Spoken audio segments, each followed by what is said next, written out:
একনেকে 17 প্রকল্প উত্থাপন, পাশ 15, বললেন পরিকল্পনা প্রতিমন্ত্রী।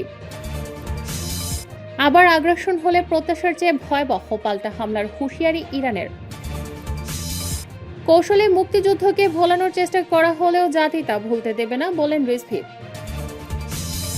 সর্বশেষ জানাবো, আগস্টেই রূপপুর থেকে জাতীয় গ্রিডে যুক্ত হবে 300 মেগাওয়াট বিদ্যুৎ, বলেন প্রযুক্তিমন্ত্রী। শিরোনাম শুনলেন, এবারে বিস্তারিত। একনেকে 17 প্রকল্প উত্থাপন, পাশ 15, বললেন পরিকল্পনা প্রতিমন্ত্রী। জাতীয় অর্থনৈতিক পরিষদের নির্বাহী কমিটির সভায় উত্থাপিত 17টি প্রকল্পের মধ্যে 15টি অনুমোদন পেয়েছে বলে জানিয়েছেন অর্থ পরিকল্পনা প্রতিমন্ত্রী জোনায়েদ সাকিব। রোববার 26শে এপ্রিল বাংলাদেশ সচিবালয়ে একনেক সভা শেষে সাংবাদিকদের তিনি এ তথ্য জানান। এর আগে প্রধানমন্ত্রী তারেক রহমানের সভাপতিত্বে 2025-26 অর্থ বছরের একনেকের 10ম সভা অনুষ্ঠিত হয়। প্রতিমন্ত্রী বলেন, সভায় 17টি প্রকল্প উপস্থাপন করা হলেও 15টি প্রকল্প নিয়ে বিস্তারিত আলোচনা হয়েছে এবং অধিকাংশই অনুমোদন পেয়েছে। কিছু প্রকল্প শর্ত সাপেক্ষে পাশ হয়েছে এবং কয়েকটির বিষয়ে মন্তব্য ও পর্যালোচনার নির্দেশনা দেওয়া হয়েছে। তিনি আরও জানান, চলমান ও পূর্বে প্রস্তাবিত প্রকল্পগুলো পুনর্মূল্যায়নের সিদ্ধান্ত নেওয়া হয়েছে। অনেক প্রকল্প এমন পর্যায়ে রয়েছে যেগুলোর প্রয়োজনীয়তা নতুন করে যাচাই করা দরকার। আবার আগ্রাসন হলে প্রত্যাশার চেয়ে ভয়াবহ পাল্টা হামলার হুঁশিয়ারি ইরানের।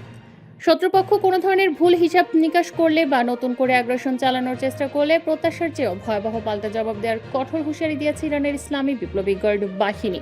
চলমান মধ্যপ্রাচ্য উত্তেজনার মধ্যে ইরানের এই বার্তা আন্তর্জাতিক মহলে নতুন করে শঙ্কার জন্ম দিয়েছে।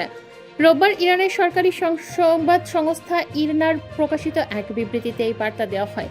আরজিসি তাদের বিবৃতিতে নিজেদের অবস্থান পরিষ্কার করে বলেছে, ইরানের সশস্ত্র বাহিনীর বর্তমান শক্তিশালী ও বুদ্ধিদীপ্ত নীরবতা কোনোভাবেই দুর্বলতা নয়, বরং এই সংযম যে কোনো মুহূর্তে নারকীয় ঝড়ে রূপ নিতে পারে।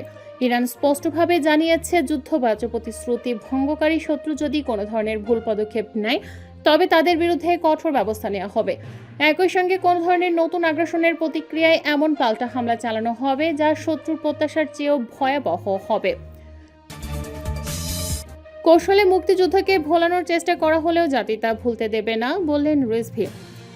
স্বাধীনতার ইতিহাস ভুলিয়ে দেওয়ার চেষ্টা করা হলেও জাতি তা ভুলতে দেবে না বলে মন্তব্য করেছেন বিএনপির সিনিয়র যুগ্ম মহাসচিব ও প্রধানমন্ত্রীর শিল্প উপদেষ্টা রুহুল কবির রিজভী। তিনি বলেন, 30 লাখ শহীদের রক্তের বিনিময়ে অর্জিত স্বাধীনতা কোনো চক্রান্ত বা ষড়যন্ত্রের মাধ্যমে মুছে ফেলা যাবে না। রোববার 26 এপ্রিল রাজধানীর শেরেবাংলা নগর শহীদ রাষ্ট্রপতি জিয়াউর রহমানের মাজারে পুষ্পস্তবক অর্পণ শেষে সাংবাদিকদের সঙ্গে কথা বলেন বিএনপির এই সিনিয়র যুগ্ম মহাসচিব। তিনি বলেন, স্বাধীনতার চেতনাকে বিকৃত করার যে কোনো অপচেষ্টা ব্যর্থ হবে, কোনো চক্রান্তই সফল হবে না, এমন মন্তব্য করেন রিজভী। জ্বালানি পরিস্থিতি নিয়ে তিনি বলেন, এটি শুধু বাংলাদেশের সমস্যা নয়, বরং বৈশ্বিক বাস্তবতা। তবে সরকার এই সংকট মোকাবেলায় কাজ করছে বলে উল্লেখ করেন তিনি। রিজভী আরও বলেন, দুর্ভিক্ষ মোকাবেলায় এক সময় খাল খনন কর্মসূচি গুরুত্বপূর্ণ ভূমিকা রেখেছিল।